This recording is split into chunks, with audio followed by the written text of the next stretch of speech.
है everyone. Last class में हम पढ़ रहे थे कैपेसिटर सीरीज़ में कैसे होते हैं। अब हम देखेंगे अगर काफ़ी सारे कैपेसिटर हमारे पास हैं सीरीज़ में तो कैसे उन्हें सॉल्व करना है। तो लेट जस्ट से हमारे पास ये सिनेरियो है। आपको एक क्वेश्चन दे रहा हूँ मैं। इस क्वेश्चन में आप लोग देखिए कि आपके पास 3 कैपेसिटर हैं C1, C2 और C3। तो इनकी वैल्यू आप अज्यूम कर सकते हैं कुछ भी। तो लेट जस्ट से एक कैपेसिटर कितने का है, 3 का, एक कितने का है, 6 का, और एक कह देते हैं कितने का है, 2 का। इन सब की वैल्यू माइक्रोफेरेड में है। नेक्स्ट जो हमारे पास बैटरी है, लेट जस्ट से इसकी वोल्टेज कितनी है, 36 वोल्ट। तो सबसे पहले तो आपको इस क्वेश्चन में क्या फाइंड आउट करना है, find CS, net capacitance series में कितना होगा, चार्ज ऑन ईच कैपेसिटर, हर कैपेसिटर पे कितना चार्ज होगा, okay, and then potential on each capacitor, हर कैपेसिटर के ऊपर कितना पोटेंशियल होगा। तो चलो ट्राई करते हैं। सबसे पहले तो देखिए हमें पता है सॉल्यूशन कि 1/CS is equal to 1/C1 plus 1/C2 plus 1/C3 इतना होता है। तो एलसीएम ले लीजिए, कितना आएगा, 6, 3, 2, 1। तो ये हमारे पास बन गया 1। तो CS की वैल्यू 1 ही आ जाएगी। तो CS भी कितना हो गया, 1 माइक्रोफेरेड। इस पूरे सिस्टम को हम रिप्लेस कर सकते हैं एक अकेले कैपेसिटर से जिसकी वैल्यू है 1 माइक्रोफेरेड, और इसे आपने कनेक्ट कर रखा है एक बैटरी से 36 वोल्ट वाली से।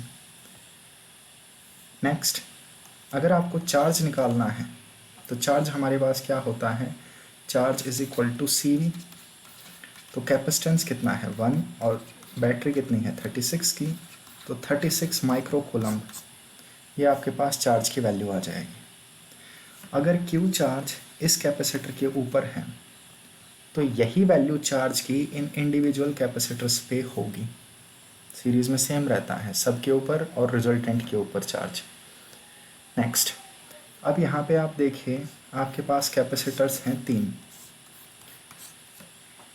तो यहाँ पहला कैपेसिटर कितने का था, 2 का, दूसरे वाला 3 का, तीसरे वाला 6 का, और सबके ऊपर चार्ज कितना है, 36 माइक्रो कूलम। सबके ऊपर चार्ज की वैल्यू सेम है। अब आपको बताना है कि मैं अगर आपसे पूछूं कि पहला जो कैपेसिटर है इस पर पोटेंशियल डिफरेंस कितना है, तो इसकी वैल्यू बताइए। तो हमें पता है Q is equal to CV, तो V is equal to Q/C। Charge सब पे सेम है 36, कैपेसिटेंस की वैल्यू 2 है। तो पहले वाले पे 18 आएगा, दूसरे वाले पे लगाइए V is equal to Q/C, तो दूसरे वाले पे 12 आएगा, और फिर तीसरे वाले पे लगाइए V is equal to Q/C, तो ये आ गया। तो यहाँ पे आप देख सकते हैं हमने क्या किया, सबके वैल्यूज़ निकाल ली। अब अगेन देखिए एक चीज़ को नोट कीजिएगा यहाँ पे, कुछ छोटी छोटी बातों को। सबसे पहले ये जो हमारे पास कैपेसिटर था इसकी वैल्यू 2 थी, दूसरे वाले की 3 थी, अगले वाले की 6 थी। इस पे पोटेंशियल कितना आया है, 18, और लास्ट वाले पे पोटेंशियल कितना आया है, 6। इस चीज़ को थोड़ा सा गौर से देखना।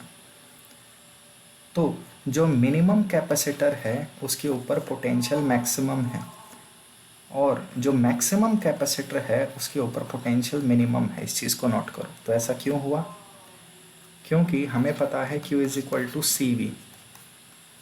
तो आपको पता है चार्ज तो सीरीज़ में सेम रहेगा, चार्ज में तो कोई चेंज नहीं आएगा। तो Q कांस्टेंट है तो CV कांस्टेंट है।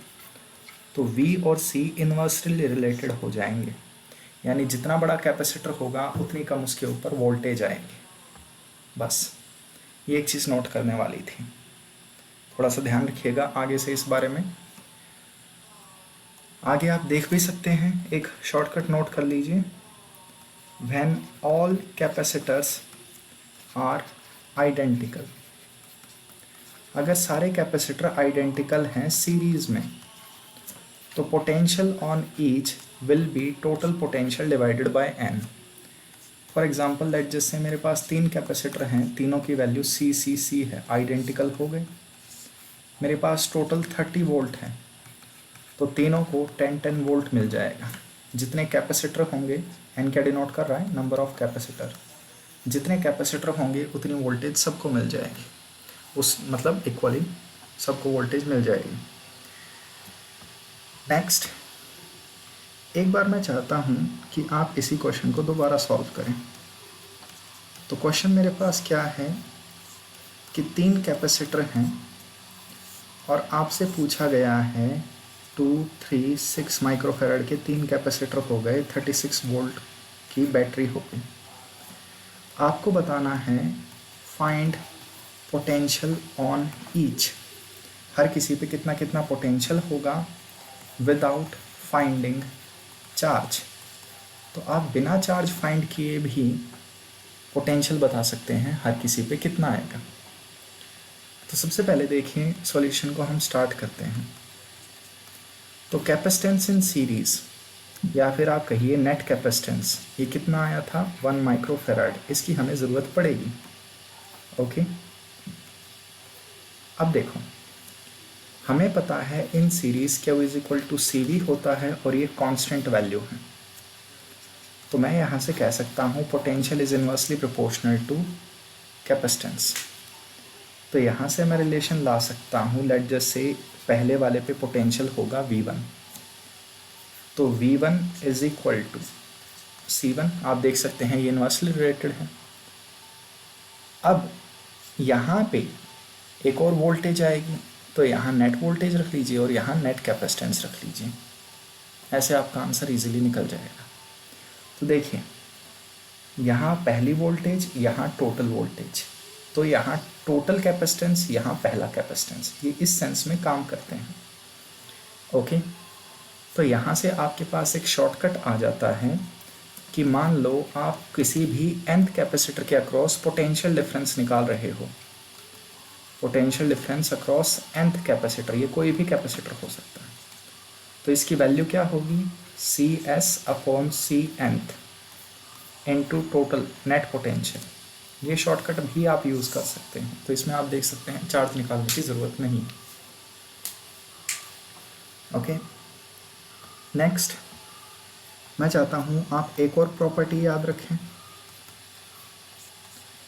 देखिए ऊपर वाले क्वेश्चन में हमारे पास क्या थे, 3 कैपेसिटर थे, 2, 3 और 6 के, और इनका रिजल्टेंट कितना आया था, 1।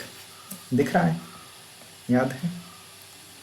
तो वैसे ही मैं चाहता हूँ आपके पास जितने भी कैपेसिटर हैं C1, C2, C3, Cn जो सीरीज़ में हैं, आप उनमें सबसे मिनिमम वाले, सबसे छोटे वाले को ढूंढिए। तो मेरे पास यहाँ 3 कैपेसिटर हैं, तीनों में मिनिमम कौन सा है, पहले वाला, इसको ढूंढिए। तो हमारा मिनिमम कैपेसिटर है 2 का और आंसर कितना आ रहा है, 2 से भी कम।